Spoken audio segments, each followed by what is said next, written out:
Why you can't think your own thoughts. Have you ever noticed or even understood that a lot of people believe that they are thinking for themselves, but many times they are only repeating what life, what pain, what culture, fear, and other people have programmed them to think? Real thinking begins when you become aware of what has been shaping your mind. The Bible tells us in the book of Psalms, 46 verse 10, be still and know that I am God. The problem that people have never known the God within them is because they don't even think for themselves. They are thinking on the basis of situations that they see. Most of your thoughts actually are not yours. They are just programmings. Let me explain. Number one, most people think from conditioning, not consciousness. Conditioning is ego, is what we call the things that you've learned over the years since when you are starting to grow up. But consciousness is the real you, is the God within you. This is what I'm talking about. So most people think from conditioning, not consciousness. Because from childhood, from family, from religion, from school, culture, and society, all these places and environments, they have been planting ideas inside you. So what you call your thoughts may just be inherited beliefs that you never examined.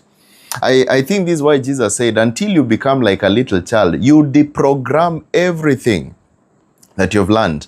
You can never enter the kingdom of God, which is peace and joy. You can never finally enjoy life. Until you deprogram the societal thinkings, you can never become the person that God has always created you to be. Number two, fear makes people borrow opinions. Do you know that?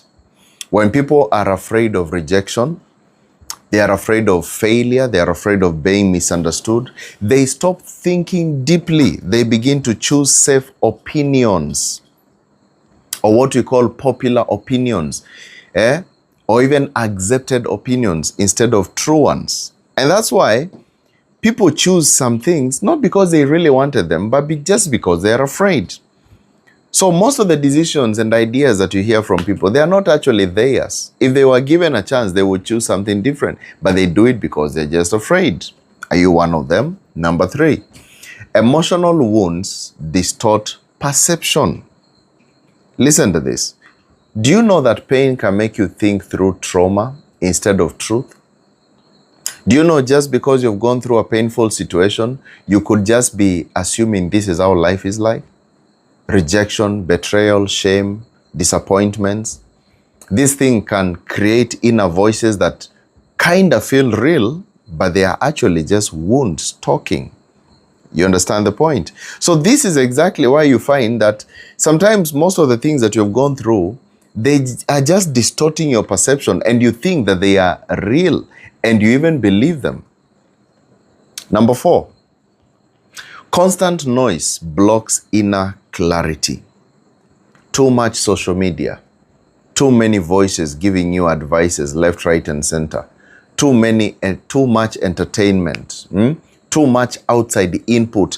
All these things, they can crowd the mind to a point that it is hard for you to hear your own real convictions, for you to be able to hear the God within speaking in you in a still small voice. Remember, Deuteronomy 8:18 says, for it is God who gives us power to make wealth. This power is the ideas in us that He speaks to us. An idea. He speaks to us an idea. But how will you ever hear these ideas when you're constantly noisy, or just in noisy places, or just things are so much full outside things coming in? You'll never hear God. You'll never hear the ideas from your own consciousness. And the final point, number five, many people have never trained their mind that thinking is a discipline. Do you know that thinking is a discipline which you need to train yourself? And discernment is actually a skill.